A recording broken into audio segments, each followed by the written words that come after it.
Shalom saudara, memasuki bulan ini kita memperingati hari Jumat Agung dan hari kebangkitan Tuhan Yesus atau Paskah. Salah satu perdebatan yang terjadi beribu-ribu tahun sejak gereja berdiri adalah apakah kematian dan kebangkitan Yesus itu benar-benar terjadi atau hanya isapan jempol belaka. Di dalam Voice of Pentecost kali ini, kita akan membahas mengenai fakta kebangkitan Kristus. Pertama, kita perlu bertanya dahulu, apakah Yesus benar-benar mati secara historis di atas kayu salib? Karena ada juga teori yang beredar di luar sana bahwa Yesus tidak benar-benar mati.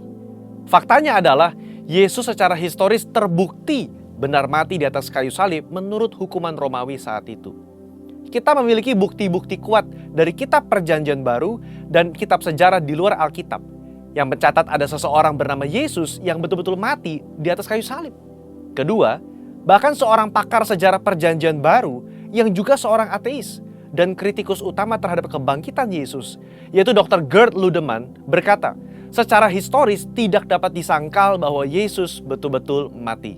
Nah, yang seringkali menjadi pertanyaan orang adalah, apakah betul Yesus itu bangkit dari kematian? Bagaimana saya bisa menjelaskan hal ini kepada orang yang ragu?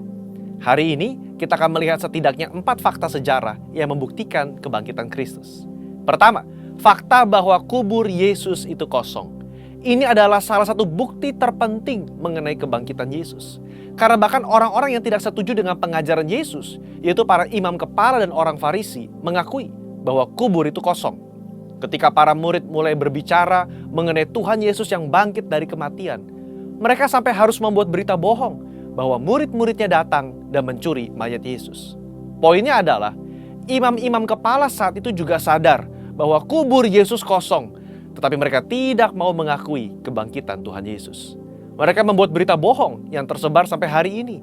Imam kepala dan orang Farisi tidak bisa menjelaskan bagaimana kubur itu kosong. Kedua, fakta bahwa prajurit Romawi turut menyaksikan kebangkitan Yesus. Kubur Yesus dijaga oleh para prajurit Romawi yang diminta sendiri oleh para imam kepala dan orang Farisi kepada Pilatus. Bagaimana mungkin penjaga-penjaga yang memeterai kubur itu dan menjaganya tidak sadar kalau ada murid yang berusaha mencuri dan membuka batu kuburan itu? Alkitab malah mencatat ketika Yesus bangkit, penjaga-penjaga itu gentar ketakutan dan menjadi seperti orang-orang mati. Kalau prajurit Romawi lalai melaksanakan tugas, seharusnya mereka dihukum mati, bukan?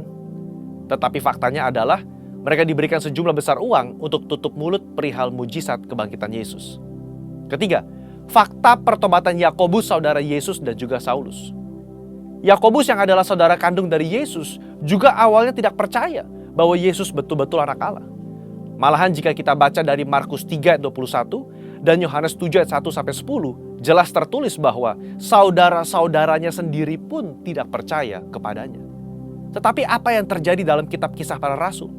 Kita menemukan Yakobus saudara Yesus menjadi kepala gereja di Yerusalem. Sekarang, menurut saudara, apa yang bisa mengubah hati Yakobus dari yang tidak percaya kepada pelayanan Yesus berubah menjadi kepala gereja dan bahkan mati martir setelah kematian saudaranya sendiri? Jelas kebangkitan Kristus yang mengubah hati Yakobus. Perubahan hati dari Yakobus yang bahkan mati menjadi martir sekitar tahun 60 membuktikan berita tentang kebangkitan Yesus adalah nyata. Bagaimana dengan Saulus? Seorang Farisi yang sangat dihormati dan telah memimpin kegerakan awal di dalam mencari dan membunuh orang-orang Kristen pada zaman itu. Dia bertobat dan tidak main-main. Kehidupannya berubah 180 derajat dari pembunuh menjadi pengabar Injil. Paulus mengalami perjumpaan pribadi dengan Yesus yang telah bangkit itu dan menjadi salah satu rasul yang menulis banyak kitab di Perjanjian Baru dan rasul yang setia mengabarkan Injil sampai akhir hayatnya. Yang keempat, fakta dari banyaknya saksi mata yang menyaksikan kebangkitan Yesus Kristus. Kalau hanya 1 atau 2 orang yang menyaksikan kebangkitan Yesus, dan hanya 1 atau 2 naskah kuno yang menulis mengenai kebangkitan Yesus, mungkin patut dipertanyakan.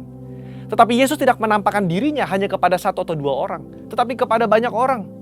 Kutipan Paulus di dalam 1 Korintus 15 ayat 5-7 yang adalah kredo atau pernyataan iman gereja mula-mula dan dibacakan dari minggu ke minggu jelas menyatakan bahwa Yesus menampakkan dirinya kepada Petrus, kepada murid-muridnya, kepada lebih dari 500 saudara sekaligus, kepada Yakobus dan kepada semua rasul.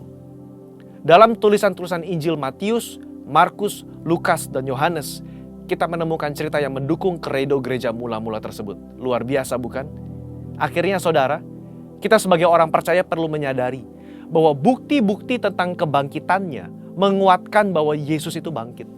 Seperti gembala kita Paniko berkata, jika Yesus tidak bangkit dari kematian, maka sia-sialah kepercayaan kita. Bukti sejarah hanya membantu untuk menguatkan iman kita, tetapi tidak menjadi dasar iman kita. Berbahagialah setiap kita yang percaya namun tidak melihat. Amin. Tuhan Yesus memberkati. Saudara, untuk penjelasan lebih lengkapnya dari tim teologi kami, silakan klik link yang ada di atas atau scan QR Code yang tersedia. Sekali lagi, Tuhan Yesus memberkati.